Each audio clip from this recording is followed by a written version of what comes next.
নমস্কার। সংগ্রামী যৌথ মঞ্চের পক্ষ থেকে আজকের এই ফেসবুক লাইভে আপনাদের সকলকে স্বাগত জানাই। এই ভোট, এই যে বিধানসভার ভোট, পশ্চিমবঙ্গের বুকে একটা নতুন ইতিহাস রচনা করলো। আমি জানি না যারা শুনছেন, যারা এই লাইভটা দেখবেন পরবর্তী ক্ষেত্রে, তাদের কোনোদিন এটা মনে পড়ছে কিনা স্মৃতিতে যে পশ্চিমবঙ্গে পঞ্চায়েত ভোট হোক অথবা পৌরসভার ভোট হোক অথবা লোকসভা বিধানসভা যাই ভোট হোক না কেন, সেখানে রক্তপাতহীন কোনো মানুষের মৃত্যু নেই, সেরকম কোনো ভোট আমরা দেখেছি কিনা আদৌ। নির্বাচন কমিশন প্রতিবারই প্রচেষ্টা করে, কিন্তু সেই প্রচেষ্টার মধ্যে কতটা আন্তরিকতা থাকে সেটা নিয়ে ভোট শেষ হয়ে গেলে আমাদের সকলেরই বিভিন্ন মতান্তর থাকে, এবং সেই নিয়ে আমরা দিনের শেষে উপনীত হই যে না, নির্বাচন কমিশন সফল হতে পারেনি। বিভিন্ন সময়ে আমরা লাশ গুনি, বরং যে কত লাশ পড়বে, কত মানুষের কোল খালি হবে, কত মায়ের কোল খালি হবে, কত স্ত্রী তার স্বামীকে হারাবেন, কত মা তার সন্তানকে হারাবেন। অথচ এমনটা তো হওয়ার কথা নয়, ভারতবর্ষের কোথাও এরকম হয় না। আমরা সংগ্রামী যৌথ মঞ্চ যারা বিগত 3 বছর ধরে লড়াই করছি বিভিন্ন ইস্যু নিয়ে, আমাদের লড়াইয়ের অন্যতম একটা অংশ হচ্ছে দুর্নীতির বিরুদ্ধে লড়াই। এই দুর্নীতিটাকে শুধুমাত্র আমরা প্রাতিষ্ঠানিক দুর্নীতি বলি। এই প্রাতিষ্ঠানিক দুর্নীতির মধ্যে কিন্তু এই ভোটের যে অব্যবস্থা, আমরা সেটাকেও কিন্তু দুর্নীতি হিসেবেই গণ্য করি। সেটা কি রকম? আমরা মনে করি যে একটা গণতন্ত্র, সেখানে সাধারণ মানুষ, সাধারণ নাগরিক তার পছন্দ মতো প্রার্থীকে অন্য কারুর প্ররোচনায় প্ররোচিত না হয়ে, অন্য কারুর ভয় ডর সেসবকে উপেক্ষা করে একটা শান্তিপূর্ণ পরিবেশে, একটা উৎসবের মেজাজে নিজের ভোটটা নিজে দেওয়ার মধ্যে দিয়ে তার পছন্দের প্রার্থীকে বেছে নেবেন, তার পছন্দের দলের যে প্রার্থী তাকে বেছে নেবেন।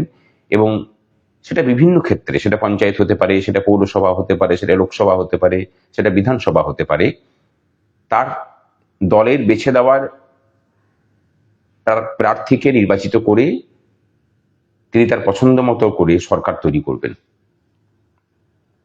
এটাই হচ্ছে একটা গণতন্ত্রের ব্যবস্থা। গোটা ভারতবর্ষে সেটা পালিত হলেও পশ্চিমবঙ্গে কিন্তু এতদিন কোনোদিন হয়নি। এই সরকার বলুন বা এই পূর্ববর্তী সরকার বলুন বা তার আগের সরকার, কোন সরকারের আমলেই কিন্তু ভোট নির্বিঘ্নে মানুষ দিতে পারত না।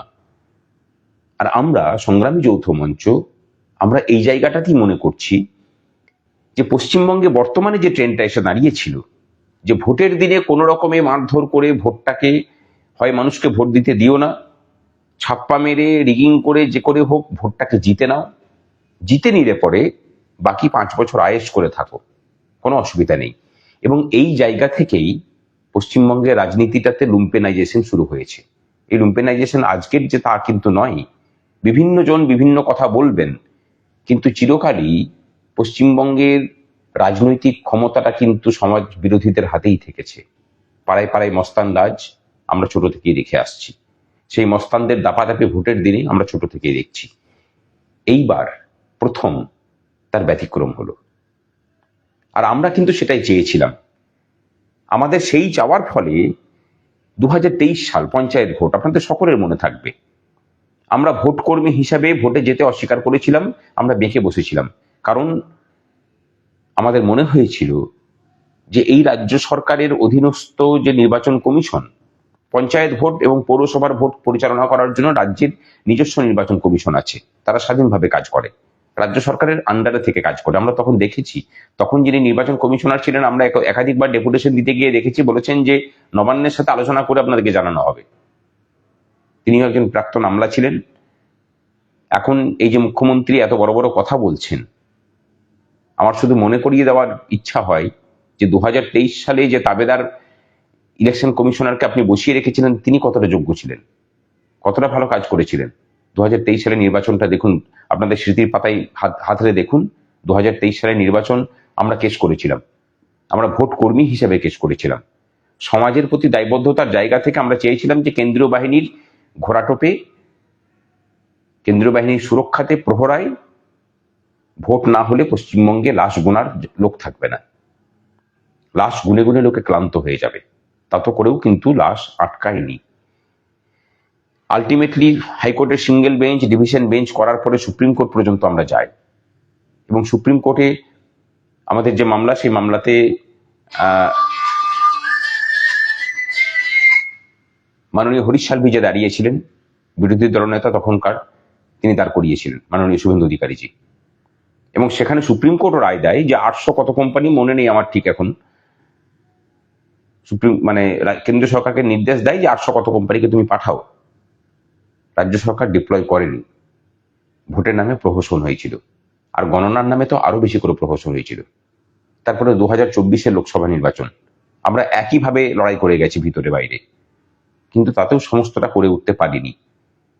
এবারে নির্বাচন কমিশনের সাথে তাল মিলিয়ে মানুষের মধ্যে জনমত তৈরি করে আমরা চেষ্টা করে গেছি, এবং আজকের দিনে দাঁড়িয়ে বলতে পারা যায় আমরা সকলে, আপনারা, আমরা, নির্বাচন কমিশন, আমরা যদিও নির্বাচন কমিশনেরই অংশ, আমরা সকলেই মিলে সফল। সমালোচনা থাকতে পারে, সমালোচনা থাকবেও। এসআইআর এর পর্বে লক্ষ লক্ষ যোগ্য ভোটার, তাদের নাম এখনো পর্যন্ত বাদ আছে, তারা ভোট দিতে পারলেন না। তারপরেও কিন্তু বলতে হয় যে নির্বাচন কমিশনের যে প্রচেষ্টা, তাকে সাধুবাদ জানাতেই হয়।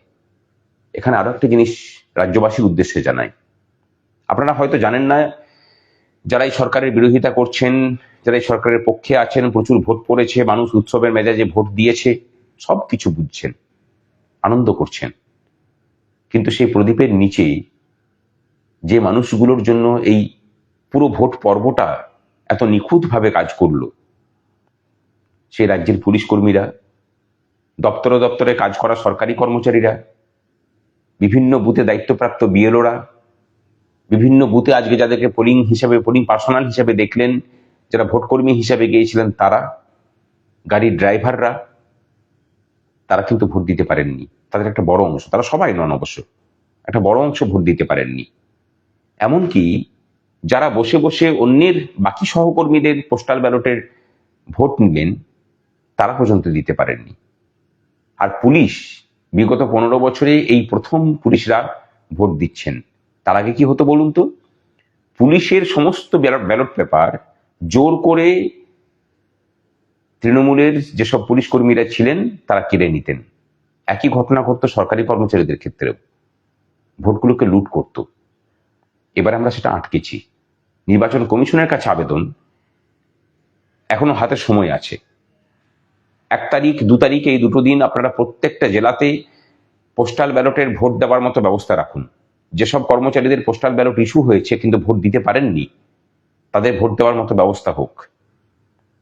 এই কর্মচারীরা যদি না থাকতেন, তারা যদি পারদর্শিতার সাথে কাজ না করতেন, একটা অংশের আধিকারিক কিন্তু এসআইআর কে যেভাবে ঘেঁটেছেন, এই নির্বাচনটাকেও সেভাবে ঘেঁটে দিতে চেয়েছিলেন, কিন্তু পারেননি। শুধুমাত্র সাধারণ কর্মচারীরা ঐক্যবদ্ধ ছিল, এবং সাধারণ কর্মচারীরা দৃঢ়প্রতিজ্ঞ ছিল যে পশ্চিমবঙ্গ থেকে ভোট সন্ত্রাস এবং ভোট দুর্নীতি মুক্ত করতে হবে।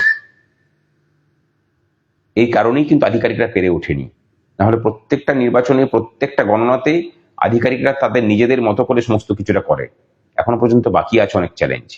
এবারের ভোট যে ধরনের দড়ি টানাটানির ভোট এবং যে ধরনের কম্পিটিশন হতে চলেছে, তাতে কিন্তু একটা ভোটেরও দাম অপরিসীম।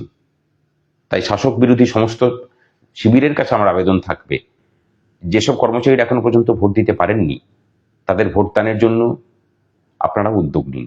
নির্বাচন কমিশনের কাছে আমাদের সেই উদ্যোগ রিকোয়েস্ট থাকবে। চলুন, এই যে নতুন অধ্যায় শুরু হলো পশ্চিমবঙ্গের নির্বাচনী ইতিহাসে, সেই অধ্যায়টাকে কিন্তু আমাদের বজায় রাখতে হবে।